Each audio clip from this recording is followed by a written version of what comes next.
kuondoka zetu. Lakini sasa kilichonikwamisha bana, passport yangu mimi bana, wakati nimelala hoteli bana, najua India kuna panya wakubwa sana. Passport ile kawa imechukuliwa na panya. Passport imeenda na panya. Nitafanya nini sasa?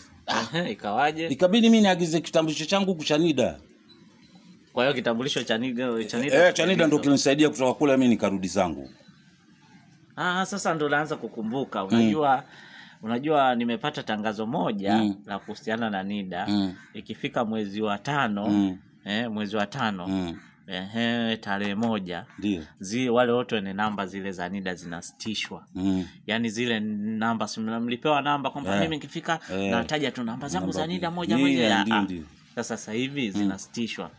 Na kingine nilichokisikia pia kwamba vile vitambulisho sasa hivi vinataka vitengenezwe kitaalamu. Kwanza wanataka kwa watoto wakizaliwa waandikishwe NIDA tangia wakiwa wadogo.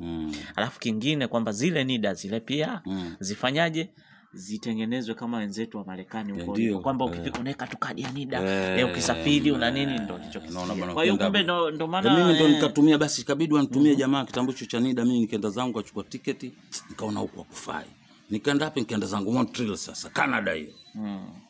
Unaona bana, Montreal pale nikakaa pale Montreal, nikanafanya kazi pale ya kuendesha guta. Guta ile la kupekecha hiyo. Napakiza mizigo sokoni ninaleta pale. Unaona bana, pakiza mizigo sokoni ninaleta pale. Unaona kama jamaa ambao wako masokoni hapa kwetu hapa. Unaona bana. Sasa ndio hivyo bana, nikaenda tena kule nikapata watoto wawili. Mtoto mmoja yule bana ikawa hana masikio yote ya kabisa.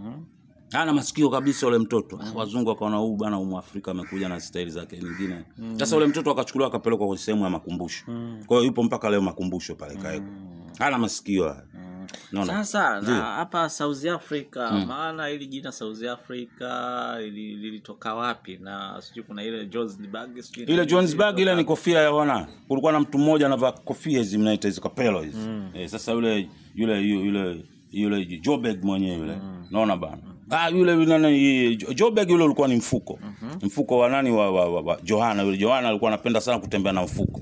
Ndio watu wakaona bana huyu hata hii ni huyu Joburg bana, mfuko wa Johanna huu.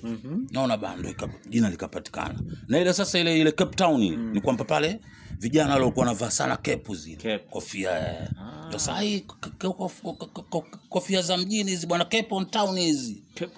Ndio akavaa zile kofia hizi kazi ndio Cape Town. Ndio asili yake hiyo bana. Naona bana. Kwa hiyo bana tumejaribu dana kutembea lakini sasa ndio hivyo mambo hayakuwa mambo Afrika. Nimerudi Afrika sasa hivi hapa na mpango sasa hivi nitafute kuku wa kuzalisha kwa sindano. Utaalamu nimeupata Ulaya. Kuku wa kuzalisha kwa sindano. Nyinyi simweka mayai. Sijui vifaranga.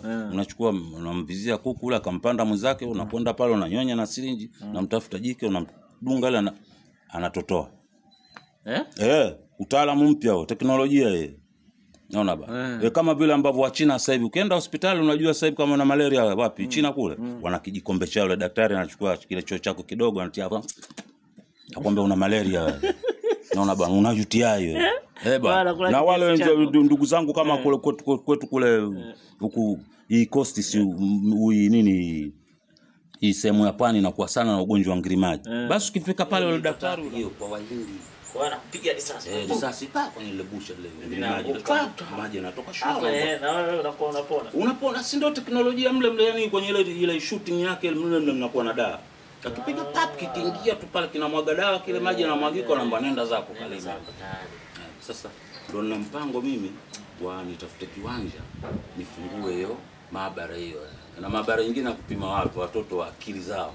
Kabla hajazaliwa unajua baadaye akija kuwa atakuwa mwizi. Unaona bana. Sasa kama mwizi basi ndio tunamweka katika lile genge la nini la kwamba hawa watakuja kuwa vibaka baadaye. Kwa hiyo tunakuwa tunajua ile idadi kwamba mwaka 2000 unaokuja huo tutakuwa na vibaka wangapi, tutakuwa na machizi wangapi. Unaona bana, hizo ni teknolojia za kisasa. Mimi nimejaribu kuzitafuta Ulaya. Nimemsikia mzee Ulaya nimetembea sana bana. Mzee Baharia bana katembea Ulaya. Katuletea teknolojia ya kupiga busha alafu unapona. Yaani huyu mzee ana madini mengi sana. Sasa tunaenda break kidogo, tutarudi awamu nyingine tumsikilize. Maana tumefunga safari tumemfuata mzee Baria. Ametueleza. Nadhani umemsikia. Aliishi miaka 15, aliishi miaka 16, sijui aliishi miaka mingapi, mwisho wa siku ana miaka 50. Sasa wewe jumlisha mwenyewe kumwangalie na umri wake ujue na miaka mingapi.